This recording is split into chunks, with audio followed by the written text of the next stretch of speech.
Magandang gabi po.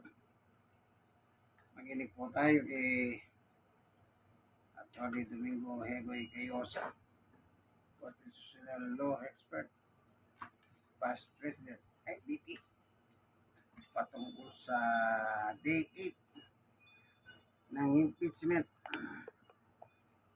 ni President, Vice President, Vice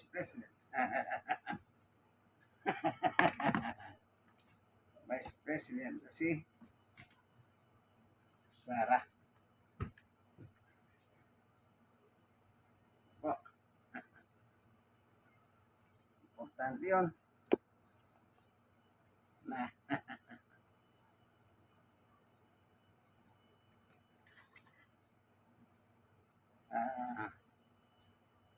magandang magpaliwanag, Tagalog na Tagalog. Attorney Domingo Egon Cayosa, isang constitutional law expert at past president ng Integrated Bar of the Philippines. Magandang gabi po, Attorney Cayosa. Good evening, Attorney Noel, at magandang gabi sa mga nakikinig, nanonood sa inyong program. Hi, Attorney Egon. Kasama rin po ako, Rica Lazo po. Salamat po for joining us sa program. Miss Rica, good evening. Una po, Attorney Cayosa, nais naming marinig ang inyong assessment sa Day 8, yung mga nangyari po ngayong buong araw dito sa impeachment proceedings. Well, so far, maayos naman. Medyo mas mabilis ng konti ang magre-resolve ng mga issues.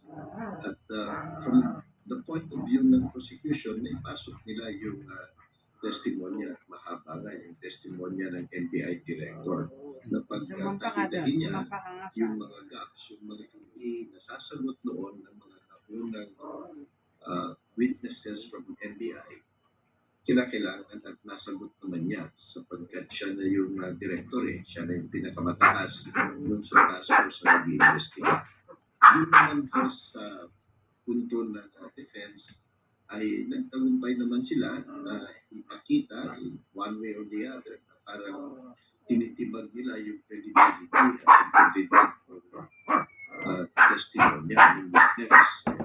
Nabanggit nila yung relasyon nito yung sa isang congresswoman na isa sa mga nagsulong kung sa impeachment charge, mag-asawa sila.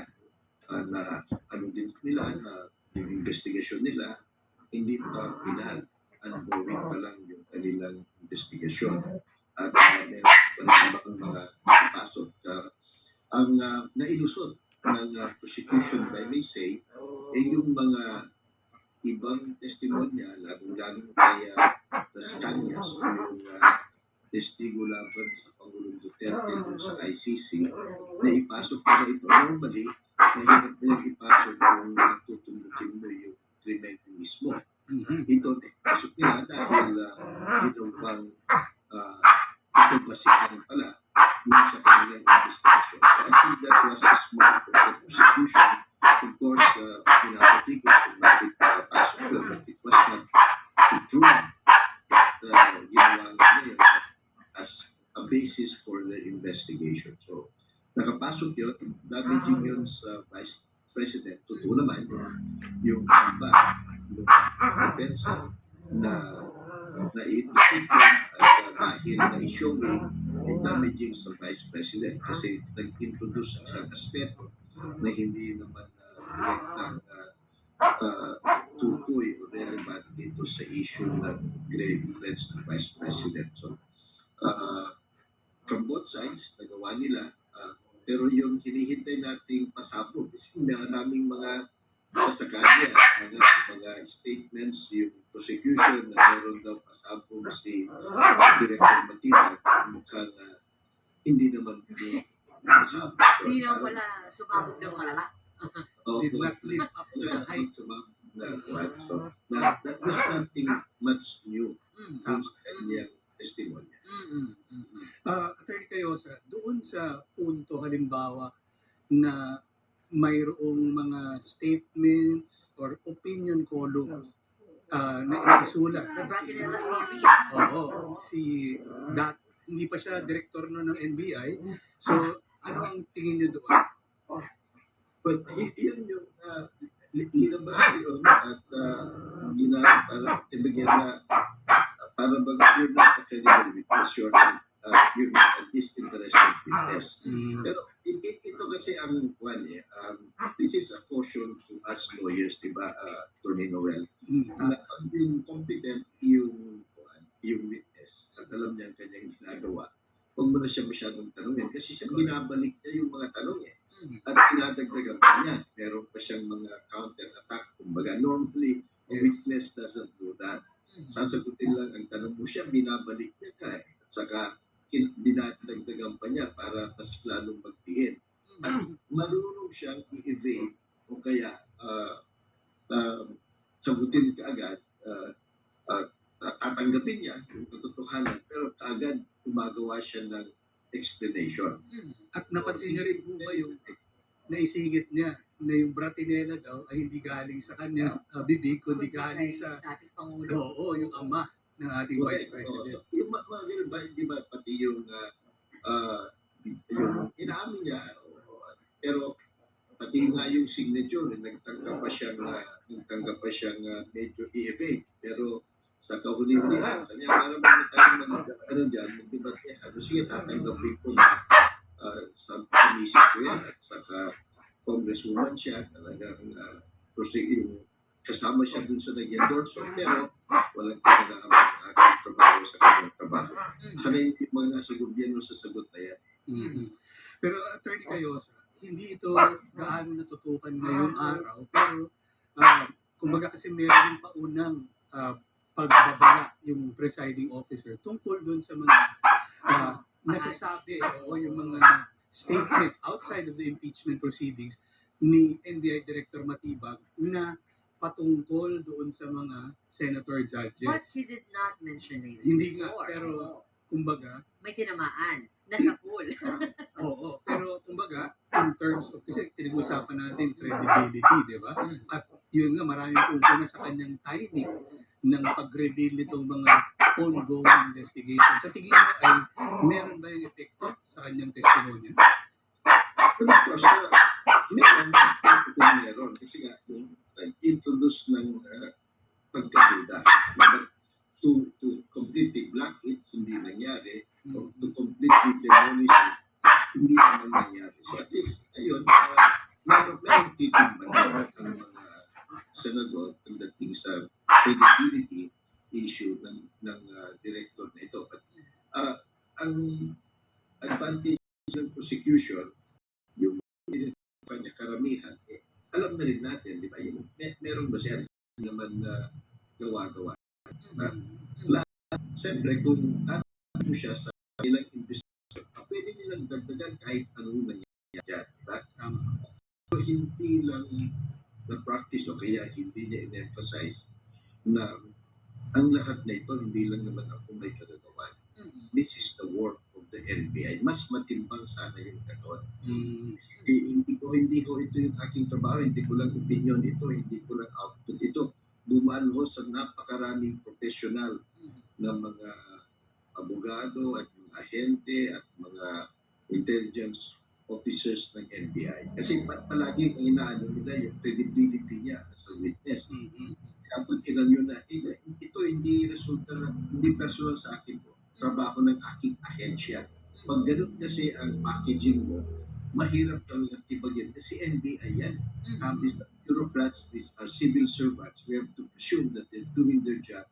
They know at wala dapat silang kinikilingan. Naku, sabi pa naman yung kanina, attorney, do your job, di ba?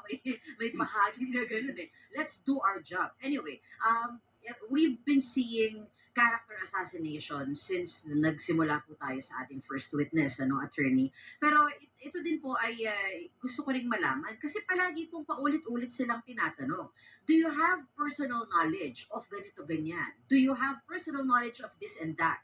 Pero bilang investigador, dapat po ba sila talagang magkaroon ng personal knowledge about what they are investigating? Doesn't that already make them have a conflict of interest on the issue itself? Well, you're correct. As an investigator, you don't have to have personal knowledge of what you're investigating. Precisely, you're investigating kasi hindi mo nga alam eh. So your job is to talk to other people who have personal knowledge, investigate parse through it, vet it out, double check it, Mm. and put the different pieces, the different information you get from different people together Mm. to arrive at a conclusion. So it would also be illogical or too much for you to demand Mm. doon sa episode. Dapat alam mo lahat. Eh kung alam niya lahat to, ba't pa siya mag-investiga? Tama. Eh di, maging witness na lang siya. Mm. That's really the job of an investigating agency. Mm. Hindi nila alam ang buong kwento, hindi nila alam personally, directly, but they are talking to people who know, Apo. who may know about these things, yung iba't ibang aspekto. So medyo hindi rin, walang masyadong puntos yung ganun na argumento. At sinunod-sunod pa nga po yun, di ba? Ito naman po, no, medyo nagbabad din po sila doon sa issue ng threat at kung kailan ba ang isang threat ay nagiging planned na, no? Nagiging, nag-cross na siya sa threshold na ito ay plano na. Can you give us a little discussion on that, attorney? Yeah, I think that's one of the main substance ng testimony na ang threat na ito hindi basta-basta lang. Hindi laruan, hindi no joke. At nilagyan ng substansya. Kaya nga, dinabas nila yung capacity ng magawa ng threat, yung mga related circumstances, yung character, yung predilection to violence, yung ginagawa ng pamilya nila. Diba? Buti nga, hindi pa niya diniin na yung tatay nila nakahabla ngayon sa ICC for kumbaga crimes against humanity, mass murder, di ba? Thousands. But yung importante kasi yan because one of the important background for convincing behind a threat is that it may capacity silang gawin ito. So nabanggit niya. But unfortunately, meron siyang nabanggit napansin ko lang, sabi niya, meron pa siyang presidential security group na napakarami. Isang order lang. Baka aangal dyan yung presidential security group. Kasi they're not supposed to be, pag sinabing patayin Sila private army. Oo, hindi naman to private army. Unless he can show that in the presidential security group, meron ganyan. Mga TDS nila, they would presume that the presidential security group is a very professional military or security outfit. So, hindi rin maganda na yung dungisan mo yung image ng mga ito because they're trained to protect the vice president or the president, but they're also trained not to obey illegal orders. Correct. PSG gagawin mo para maging facto pa para sabihin na pwede kang mag-utos anytime at gagawin nila yan. Hindi siguro. One more na lang po before I turn it to my partner, attorney, no? Yung hinintay nating bomba na apparently baby rocket lang pala. Ang sinabi po